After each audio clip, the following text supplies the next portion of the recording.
अस्सलाम वालेकुम दोस्तों, दिस इज़ मोहम्मद अली। आज हमारे सेशन का टॉपिक बहुत इंपॉर्टेंट है, इस वीडियो को आखिर तक देखिएगा। इस सेशन का आगाज़ एक कहानी से करता हूँ।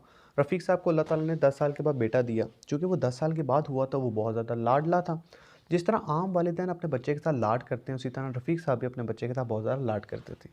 जब वो छोटा था तो उसकी अम्मी उसको तरह-तरह के दूध देती थी, सीरियल्स देती थी। जब वो ठोस ग़िज़ा खाने के काबिल हो गया, तो उसको 1 अंडा देना शुरू किया। जिस तरह वो बड़ा होता गया, उस तरह अंडों की तादाद बढ़ती गई। अब वो जिस तरह बड़ा होता गया तो उस तरह वो फ़ास्ट फ़ूड वग़ैरह भी खाना शुरू हो गया, जो उसका दिल करता वो खाता और जो खिलौना उसने लेना होता उसको माँ-बाप उसको लेके देते। ये करते-करते वो बहुत वज़नी हो गया और उसकी उम्र कोई 20 से 25 साल के दौरान थी कि एक दिन वो अपने घर के फ़र्श पर जो है बेहोश हो गया। जब उसके वालिदैन उसको कराची के एक बड़े अस्पताल में लेके गए तो डॉक्टर साहब ने बताया कि इसके खून में चर्बी की तादाद बहुत ज़्यादा हो गई है, जिससे इसके दिमाग के अंदर एक रग में खून का क्लॉट जमा हो गया, जिससे खून की रवानगी मुतासिर हुई है और ये बेहोश हो गया। वो बेहोशी की हालत में 2 से 3 दिन रहा और उसके बाद अल्लाह को प्यारा हो गया। क्या आप अपने औलाद के साथ ऐसा करना चाहेंगे? यकीनन नहीं। रफ़ीक साहब भी ये नहीं करना चाहते थे, लेकिन वो छोटे-छोटे लाड एक बड़ी मौत का सबब बने। ये वीडियो एक किताब का तारुफ है जिसका नाम है द स्लाइट एज। इस किताब में मुसन्निफ़ कहते हैं कि कभी-कभी छोटी-छोटी बुराइयां हमें एक बड़ी नाकामी दे देती हैं और कभी-कभी छोटे-छोटे सही कदम जो हम एहतियात से उठाते हैं वो कहीं न कहीं हमें कामयाब कर देते हैं। आगे वो मज़ीद कहते हैं हम ये सोचते हैं कि एकदम ज़िंदगी में हमारी तब्दीली आ जाए, एकदम जब हम सुबह उठें तो हम कामयाब हो गए हों, एकदम हमारे जो है वो सारी ज़िंदगी बदल जाए और एकदम हम हेल्दी लाइफ़ जीना शुरू हो जाएँ। वो कहते हैं एकदम कभी भी कुछ नहीं होता, ये कानून कुदरत नहीं है। हमें छोटे-छोटे मुस्बत कदम उठाने पड़ते हैं जिससे हमारी ज़िंदगी मुस्बत हो जाती है।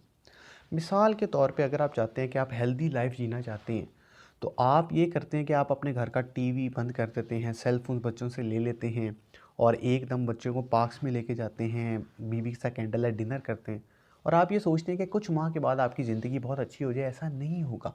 लेकिन हाँ, अगर कुछ बरस तक आप ये करते रहें तो आप यकीनन एक हेल्दी लाइफ़ जीना शुरू कर देंगे।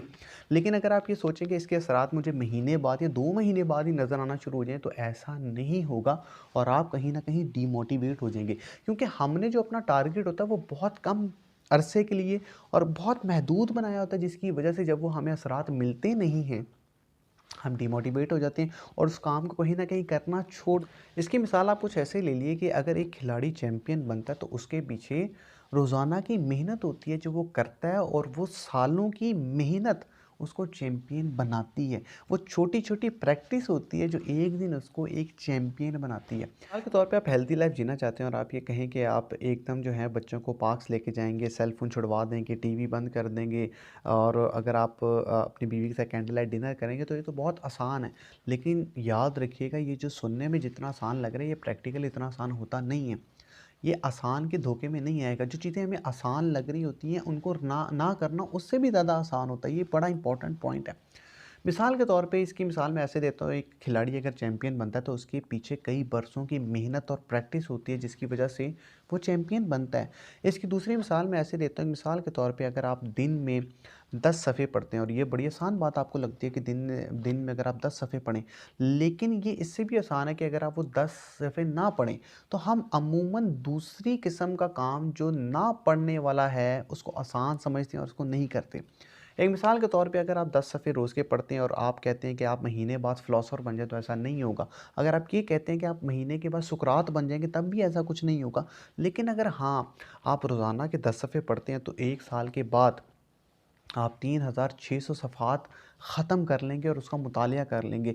तो आप ये सोचें कि 1 साल बाद क्या आपका विज़डम, आपका इल्म, आपकी सोच, आपकी ज़िंदगी वैसी होगी जो 1 साल पहले थी? बिल्कुल नहीं होगी, बल्कि आप अपनी कामयाबी पर अशश कर उठेंगे। इल्म का ज़ख़ीरा जो आप रोज़ जमा करेंगे ये आपको एक दिन विज़डम, इल्म का समुंदर आपके अंदर बहना शुरू हो जाएगा, जिससे आपकी सोच बदल जाएगी, सोच से ज़िंदगी बदल जाएगी और कहीं न कहीं वो आपको कामयाब करना शुरू कर देगी। इस सेशन का पूरा निचोड़ ये है कि आप अपनी ज़िंदगी अगर हेल्दी बनाना चाहते हैं तो अपना लाइफ़स्टाइल आहिस्ता-आहिस्ता चेंज करना शुरू कीजिए। अपने बच्चों की परवरिश थोड़ी-सी चेंज करना शुरू कीजिए। मिसाल के तौर पे आप एकदम सेल फ़ोन उनसे नहीं ले सकते, टीवी बंद नहीं कर सकते, उनको एकदम पार्क में नहीं लेके जा सकते, लेकिन आप आज से आहिस्ता-आहिस्ता ये चीज़ें करना शुरू करें। बच्चों के साथ टाइम स्पेंड करें, अपनी बीवी को खुश रखने की कोशिश करें, उनको पार्क्स में लेके जाएँ अपनी फैमिली को, उनके साथ टाइम स्पेंड करें, अपनी ये जो सेल फ़ोन है इसका इस्तेमाल कम करें, टीवी का इस्तेमाल कम करें। तो कुछ बरस के बाद आप देखिएगा कि आपकी लाइफ़ एक हेल्दी लाइफ़ हो जाएगी। रिश्तेदारों से मिलना शुरू कीजिए, अपने दोस्त अहबाब से जो है वो मिलना शुरू कीजिए। पॉज़िटिव थिंकिंग लेके आइए, अपनी ज़िंदगी को आसान कीजिए, पॉज़िटिव सोचें, नेगेटिव सोचों को, ग़ीबत को, चुगली को ख़त्म अपनी लाइफ़ से निकाल दीजिए, इन चीज़ों को ख़त्म करें। आप देखेंगे कि आपकी लाइफ़ जो है कुछ बरसों बाद पॉजिटिव होना शुरू हो जाएगी और हेल्दी लाइफ होना शुरू हो जाएगी। ये याद रखिएगा कि ज़िंदगी का हर कदम और हर लम्हा आपके इख्तियार में, और अब आपने ये सोचना है कि आपने इसका इंतखाब कैसे करना है। और याद रखिएगा कि ये ज़िंदगी भी आपकी है, फ़ैसला भी आपका है, इख्तियार भी आपका है और अमल भी आपने ही करना है। और याद रखिएगा कि अगर आप तरतीब के साथ ज़िंदगी गुजारेंगे तो आप कामयाब होंगे, और बेढंगी ज़िंदगी गुजारेंगे तो वो आपको नाकामी वाली ज़िंदगी देगी और अबतरी ज़िंदगी देगी। और आपने ये फ़ैसला करना है कि आपने कामयाबी वाली ज़िंदगी गुजारनी है या अबतरी वाली ज़िंदगी गुजारनी है। फ़ैसला आपका। इसी के साथ अपना बहुत ख्याल रखिएगा। अल्लाह हाफ़िज़।